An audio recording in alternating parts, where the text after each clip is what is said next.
would you call yourself an acrobat or a hand balancer? There is a very, very big issue with this kind of stuff. I'm going to say something that is really provocative right now.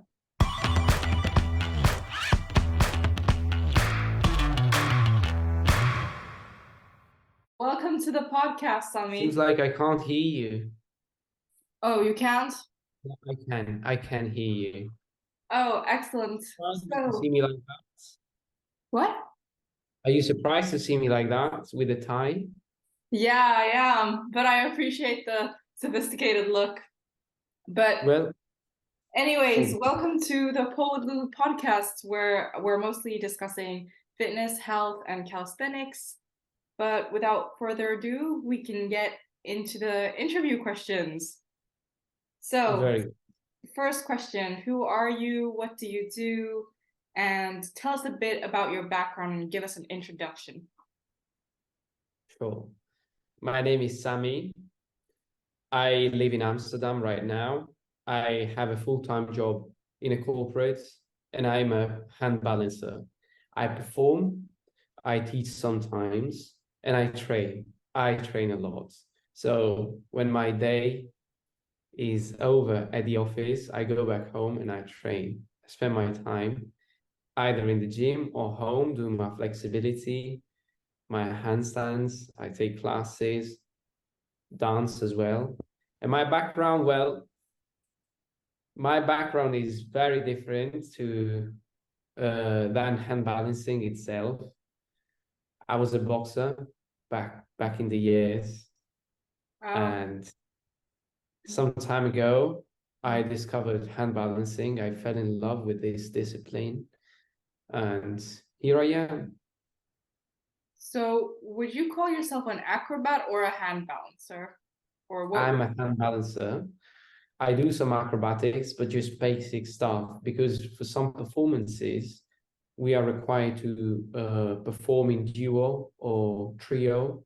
So we prepare some tricks together, but these tricks are very, very basic. So I wouldn't call myself an acrobat.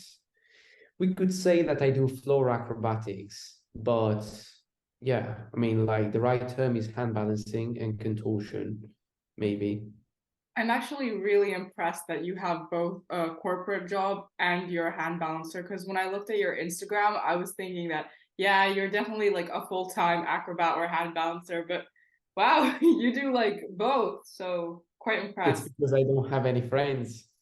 That's why. No friends, no private life, and I can invest all my time into hand balancing. So it's something you're really passionate about, I guess. Absolutely. Yes, I can tell. Because I mean, I guess it's hard to go all the way how far you've gotten without having such passion, you know. But my next question is, why did you start this hand balancing and why do you do it? Well, this is an interesting question, and my reason is like most other people's, you know, we have insecurities and we have to seek validation. That's it. And this is how we do it. You know, you find out the most successful people in these things, maybe sports, maybe people who show off on Instagram and social media, they have a troubled background, they have problems, they struggle to deal with maybe. And this is how we do it, you know. Look at me. I'm cool. I can do it. Look at me. Look at me. It's all about showing off. That's the reason why we do it. So is the reason just to, I guess, uh, show off or show people that you have something in you, or was Mm. there like an insecurity or a struggle that kind of pushed you to, I guess, excel or get better at specifically this? Yeah, it's a mix of all of them. But what you said at the end, you know, having a kind of uh, insecurity that prompts you to do better and better and better and excel at something, you know, that's what I'm saying. Is it a bad thing? We all had troubles in the past. Maybe we struggle to deal with them. And we need to find the way out. We need to find an outlet. We need to prove ourselves something. They say prove ourselves something. Then why Why do you keep posting that kind of bullshit on Instagram? It's not about yourself. You're not gonna like yourself. So it's all about showing off and validation from others. But you know, let's take the example, the classic example of the fat boy that is bullied in high school. You see, at some point they say, let's stop this. I'm gonna work hard, I'm gonna be committed because I can't take this anymore. And then they become, I don't know, the best runner in the world, whatever that is. So is it a bad thing at the end of the day? No, not so much. I don't know. I don't know. It's definitely not a bad thing because this way they find out the value of dedication, of commitments, what hard work is for your personal development, and why the best things come at a price with the sacrifice. So you learn the value of sacrifice and many other things, but the reason behind it, the root reason and the root cause, it's always the same. Yeah. And Okay. the age of social media doesn't really help it. It's Mm, about it perpetuates the insecurities. mm. I'm insecure, you can tell that. Look, I need to show off. Maybe that's not necessarily me. I don't care that much. I am, for sure. I'm just open about it. But look at other people out there. Hey, look at my abs. I'm doing well. Look at this trick. This is why they do it. Validation. Yeah, it could be validation, but it might also be, I mean, social media is a great way to like market, I guess, what you're good at, to like, because everybody has to make a living at the end of the day, some way, somehow. And I guess some people are very passionate about what they do. So Mm. they think about, well, how can I guess, do what I love and still make a living out of it and use social media to utilize that to a certain extent, which I think it's a good tool in a way. Yeah. That's true. That's true. But shall we talk about the fitness industry right now? Well, the fitness industry is one thing. The mobility, the movement culture, the hand balancing culture, the Yes. trick, That all that that. was my next question. Yeah, So when you were texting me before we started this podcast that you wanted to talk about the modern method of flexibility. let's talk about that. Yeah, what is that? So I see that there is a very, very big issue with this kind of stuff because we have so many influencers out there, so many coaches, so-called coaches, professionals, posting content that is quite questionable. It's questionable by people who know something about that. That is not true, that is phony. Like, for example, some exercises for, I don't know, shoulder opening, they are like, there is no point in those exercises. So they do either it for content or to show you something that you didn't know, and they tell you, hey, this is going to help you. But the truth is, it won't. Let's talk about flexibility because that's the most widespread thing. Hand Mm, balancing is a niche. Contortion still is a niche. But flexibility, many people aim to become more flexible, mm, to move better. I don't understand what they think of moving better is the movement culture.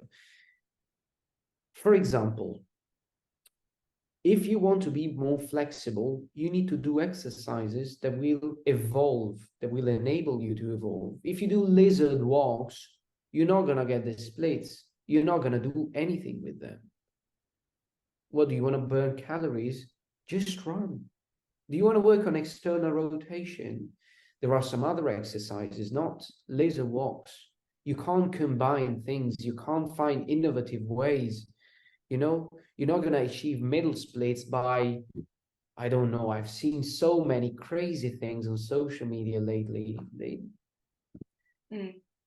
I'm going to say something that is really provocative right now, Okay. but it's the truth. If you have the time, to do those exercises. Why don't you spend the same time doing an exercise that will evolve into something? Actually, every single thing we do Yeah. has to have a development, unless it's not your priority. But what I see right now is the flexible gurus, which are which which are not very experts, but claim to be.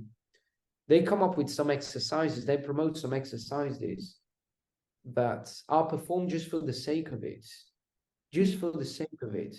So you just do the exercise, but it's not going to help you to improve your splits. It's not going to help you to improve your mobility.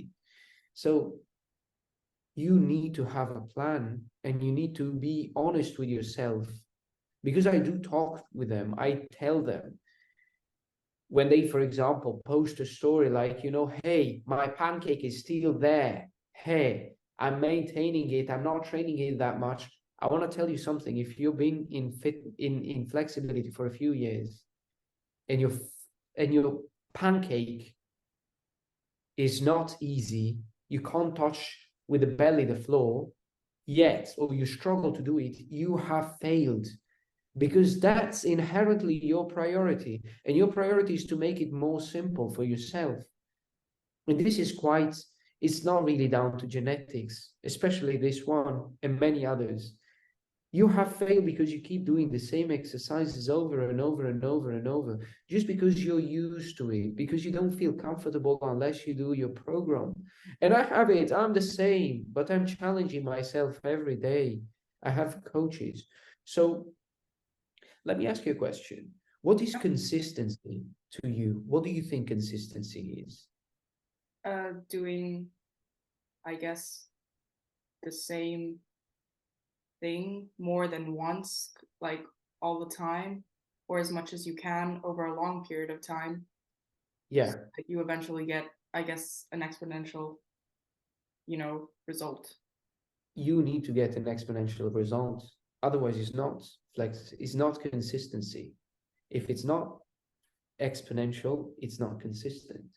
So if you're close-minded, and I get that, I have that as well. All of us have it. We need to do our exercises. We need to hit our sets. You're going to plateau very quickly unless you challenge yourself, you open your mind and you get out of the comfort zone of just saying, but my hips are not really like that. I can't hit middle split like 180 degrees. My genetics is like that. That's bullshit. That's bullshit. I'm sorry, but that's bullshit. It's because you keep doing the same things over and over and over and over again. And you don't want to do the hard things and you don't want to learn and you're afraid to get out of your comfort zone. And here, the worst case scenario takes place. You know what I'm talking about? The worst case scenario is that you struggle, you make a massive effort, and at best, you maintain your level of flexibility, for example. Yeah. That's awful. Think about it. Think about it.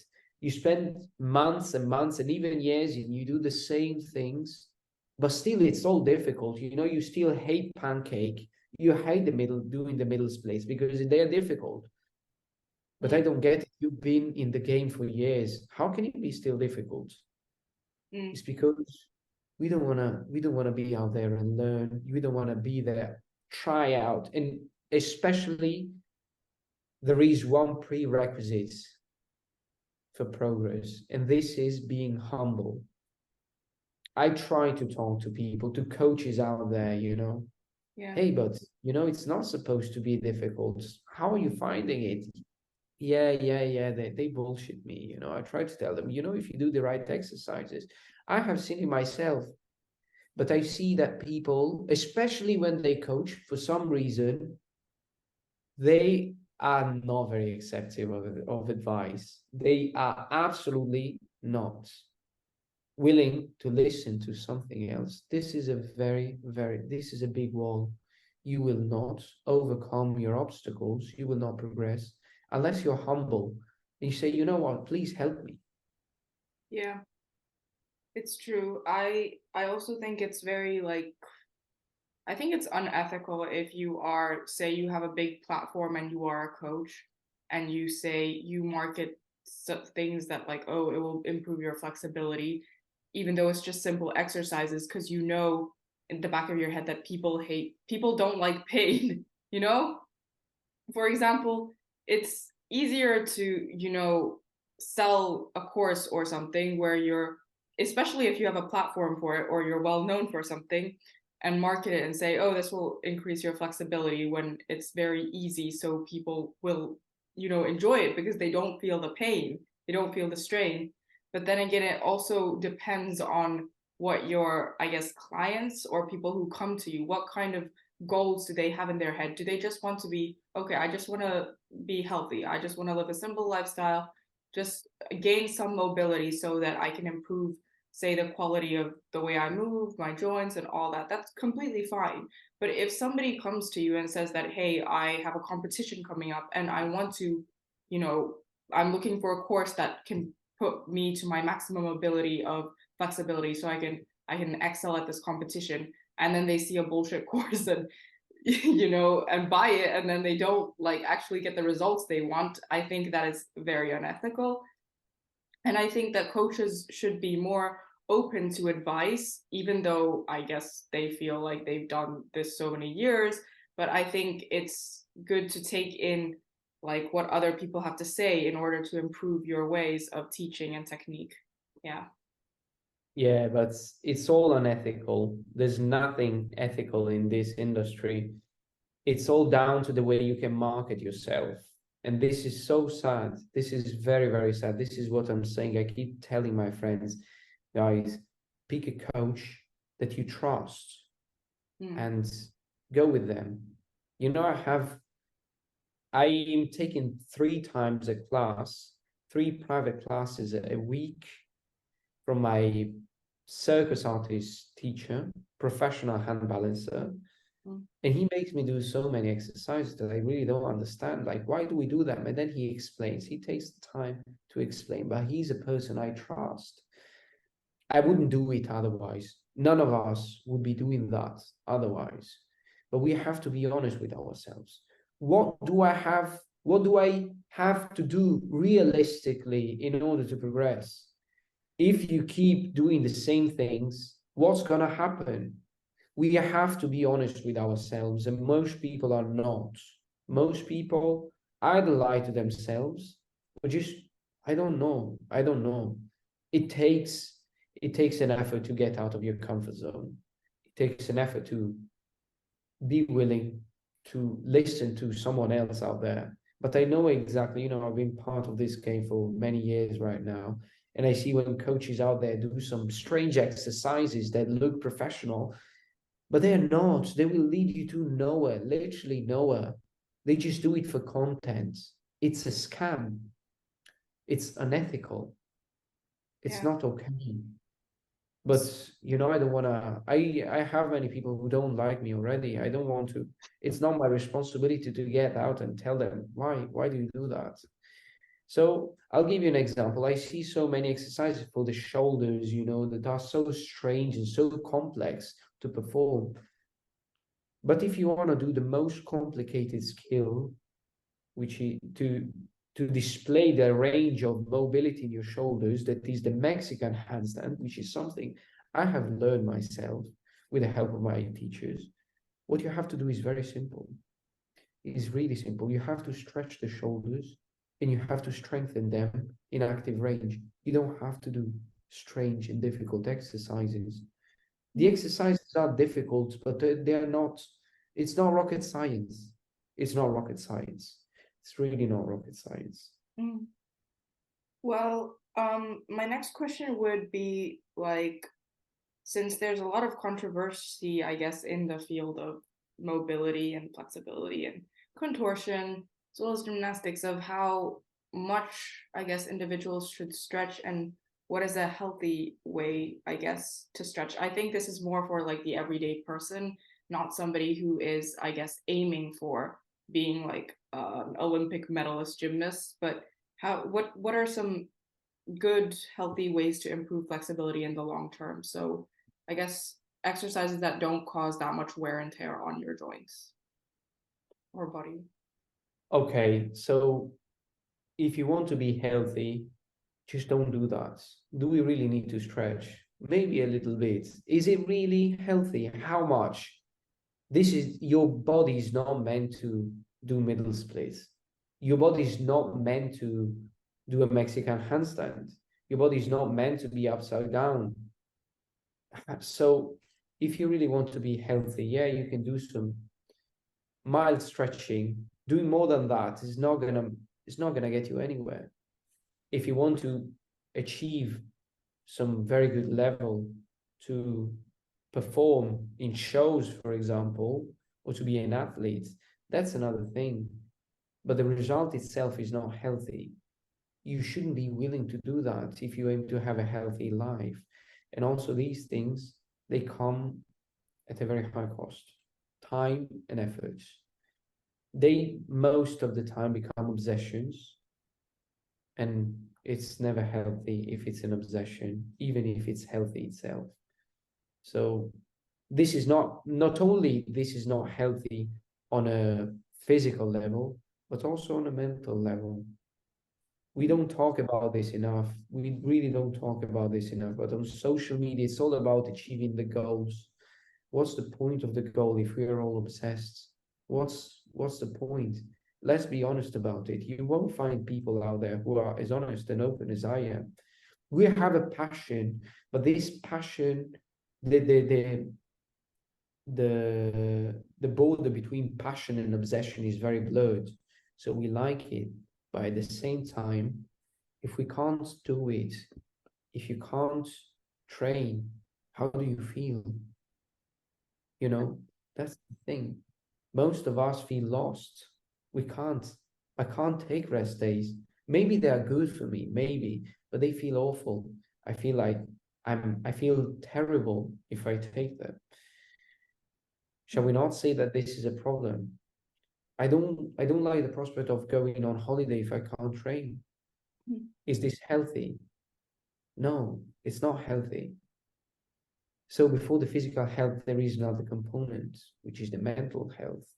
But at the same time, it's safe to say that these exercises will not give you a better life. Also, most of us are often injured. We always have an injury. Oh, fuck, my shoulder hurts. Oh, my wrists. Oh, my God. How is it healthy? Tell me, how is it healthy? It's not as simple as that. And the problem is that it's not a sport. There is no competition. There is no kind of end result for most of us. I do perform sometimes, but it's not my main thing.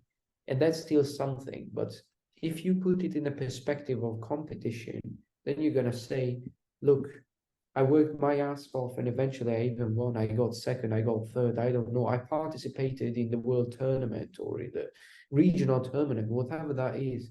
That's amazing. That's healthy. It's safe to say that that's healthy, but what's the end result otherwise? You see? So that's a problem. Yeah. I think that was like very eye-opening and stuff. But I guess I know that there are like different people like who I guess are into my like channel or videos. I think most of them are people who are just I guess interested in doing pole or aerial sport as like a hobby level. Probably some maybe taking it more seriously and competing, but I think most of them are just like to do it as a hobby level, enjoy and feel That's the relaxed. best case scenario, when it's not an obsession, Yeah. when it's not going to take over your life, your interests, your time, your relationships as well, what you want to do with your life. It's a hobby. Yeah. It's beautiful. Yeah. I totally support that. So But I guess that's yeah, but I what's the best way for them to stretch?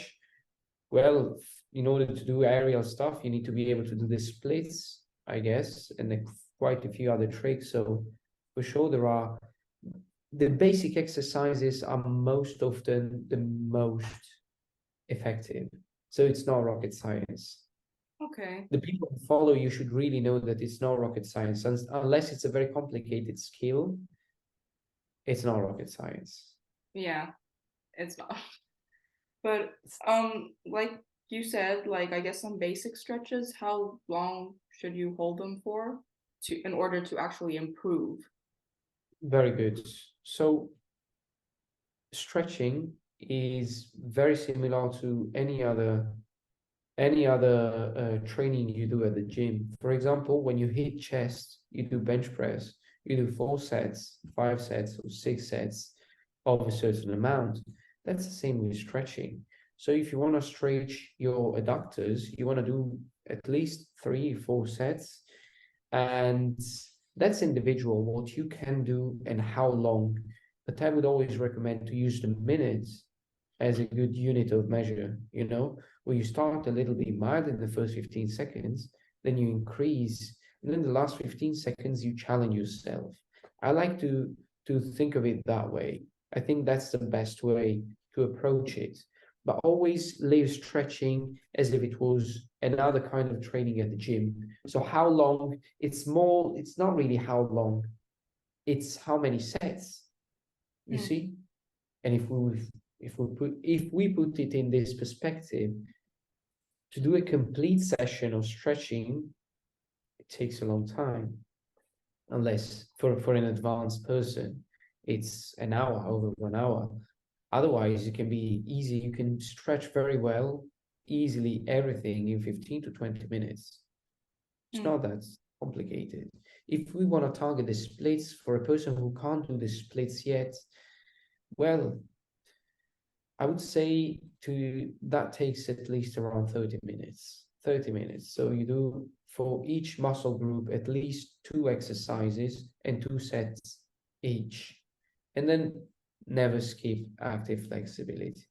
Active flexibility is when you use your your when you stretch the muscles without gravity, basically. So you go against gravity.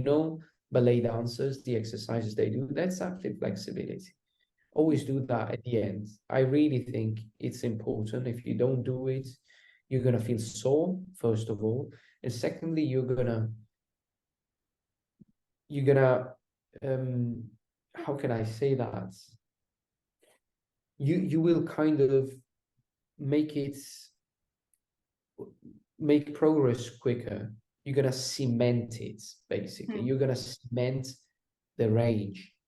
It will become the norm, basically. You will improve also cold flexibility if you do that, because the muscles have to lengthen in order to do that kind of range of motion. So that's really important. What most people don't do, unfortunately, because active flexibility is awful. No one likes that. Well, the advanced exercises at least. No one likes that. I'd rather, use a weight on me. That's another thing I don't really understand. People doing the splits using weights and weights and weights and what do you hope to achieve? What do you think you're gonna get there? Doesn't make any sense at all. That's not gonna help you to spread your legs or to make your splits easier, you know? You have to target the muscles differently. Yeah. I mean, that's actually a good way to put it, and that's a lot of info. So I think this will be really helpful for anybody who's looking to get started and I guess really get some real detailed, actual, authentic information about it. But other than that, it's been a real honor having you on my podcast. Is there anything else you'd like to say or I've spoken too much and I caused enough controversy. That's Oh my no. I mean, if you're really passionate about it, I think you should go and, see where it takes you. No matter if you think it's important enough, you should, of course, stand up for what you believe in and think is true. But without further ado, I'm so honored to have had you on this podcast, and I hope to keep in touch with you. I'll follow you on Instagram and see where your stuff and content goes. But thank you so much, Sami. See you. Thank you.